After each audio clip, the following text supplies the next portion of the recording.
Boa noite a todas as senhoras, a todos os senhores.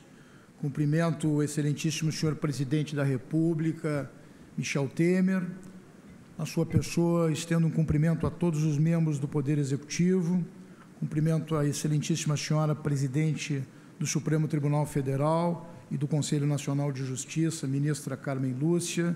E na sua pessoa, estendo um cumprimento a todos os ministros do Supremo Tribunal Federal, de ontem, de hoje e de sempre.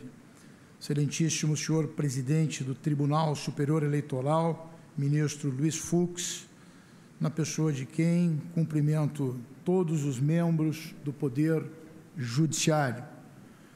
Na pessoa da excelentíssima senhora vice-presidente do Tribunal Superior Eleitoral, ministra Rosa Weber, cumprimento a todos os membros desta Corte, a pessoa do excelentíssimo senhor ministro Gilmar Mendes, que se despede da presidência do Tribunal Superior Eleitoral. Cumprimento todos os membros do Poder Judiciário que militam necessariamente, notadamente na área eleitoral. Excelentíssimo senhor presidente do Senado Federal, Eunício de Oliveira, na pessoa de quem cumprimento todos os senhores e senhoras senadores que aqui estão.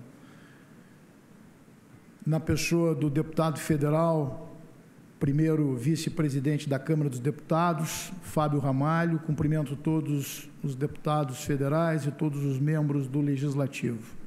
Na pessoa da ilustre Procuradora-Geral Eleitoral, doutora Raquel Dodge, cumprimento a todos os membros do Ministério Público.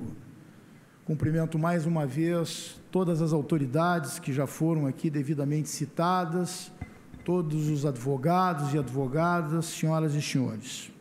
Winston Churchill dizia que a democracia é o pior dos regimes, excetuados todos os outros. Reconhecia, assim, sua imperfeição, embora, paradoxalmente, opção única dada à civilização para seguir em frente, aperfeiçoando-se e corrigindo-se. E o meio pelo qual se exerce essa permanente correção é, sem dúvida nenhuma, pelo voto, secreto, soberano, periódico, do povo. É um regime em que o erro jamais é definitivo, pode ser corrigido e mudar os rumos do país.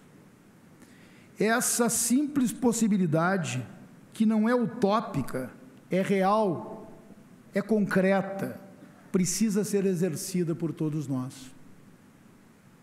O fato de não ser indica carência de educação política do eleitor, falta de consciência do poder que tem e que confere substância ao inciso 1º do artigo 1º da Constituição Federal, segundo o qual todo o poder emana do povo.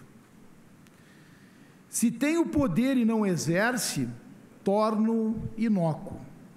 Pior que isso, transfere-o a pessoas desqualificadas e delas se torna refém.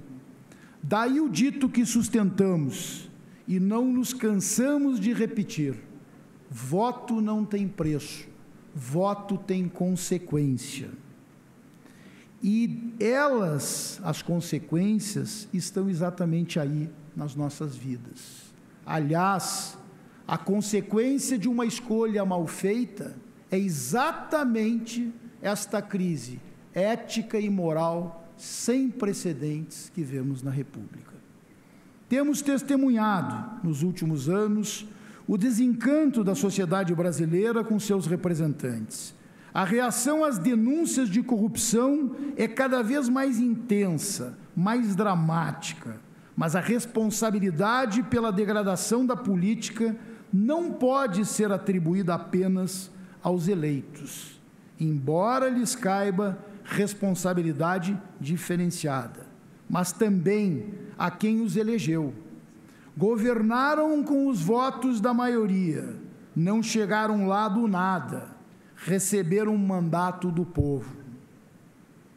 Estão hoje na cadeia alguns políticos graduados, estão condenados e os crimes que cometeram são repugnantes. Mas é preciso insistir: os cargos de que se valeram para fazer o que fizeram lhes foram dados por milhares, quando não por milhões de eleitores brasileiros.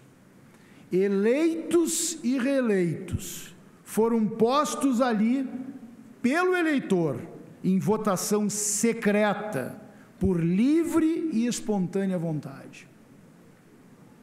É possível, sim, que a atual crise venha a estabelecer uma mudança de paradigmas no voto, um reconhecimento de seu valor.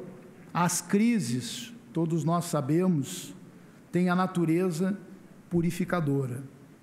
E esta corte, que tem compromisso de zelar pelo rito máximo da democracia, que são as eleições, exerce também papel de esclarecer, conscientizar a população no sentido quase sagrado do poder do voto. Sabemos que grande parte do eleitorado foca seu interesse nas eleições majoritárias, desdenhando muitas vezes da importância dos candidatos ao legislativo. Alguns chegam a pedir, na fila de votação, dicas para o nome do deputado que deve votar. O resultado é exatamente isto que nós estamos vendo hoje. Mas é preciso que se diga que também obtivemos alguns avanços.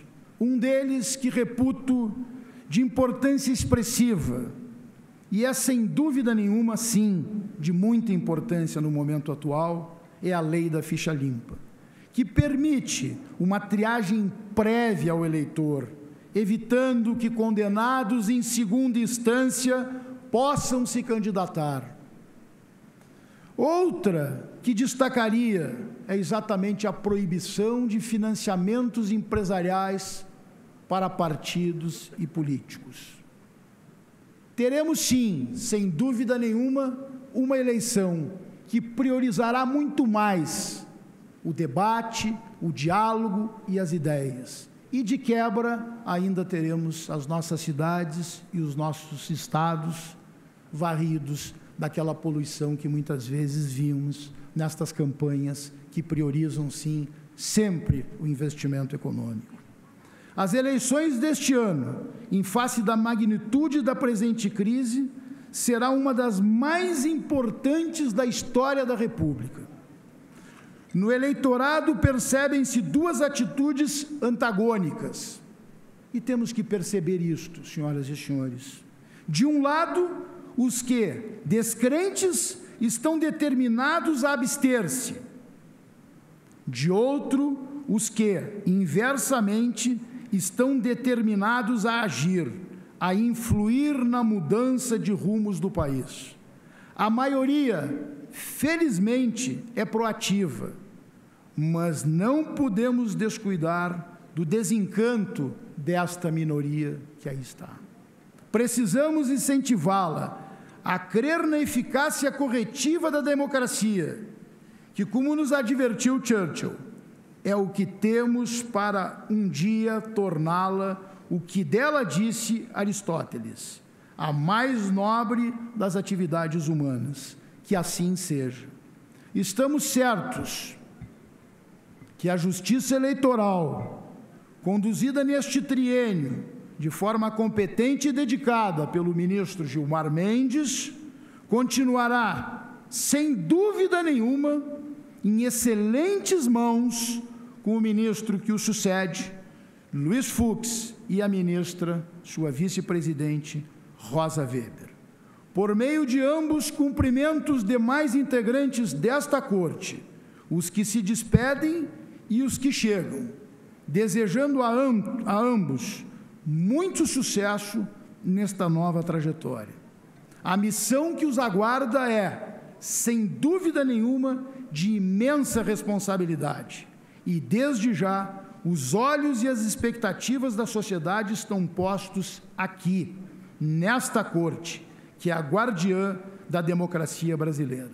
Que Deus os ilumine ministro Luiz Fux, ministra Rosa e todos os membros que compõem esta Corte. Muito obrigado.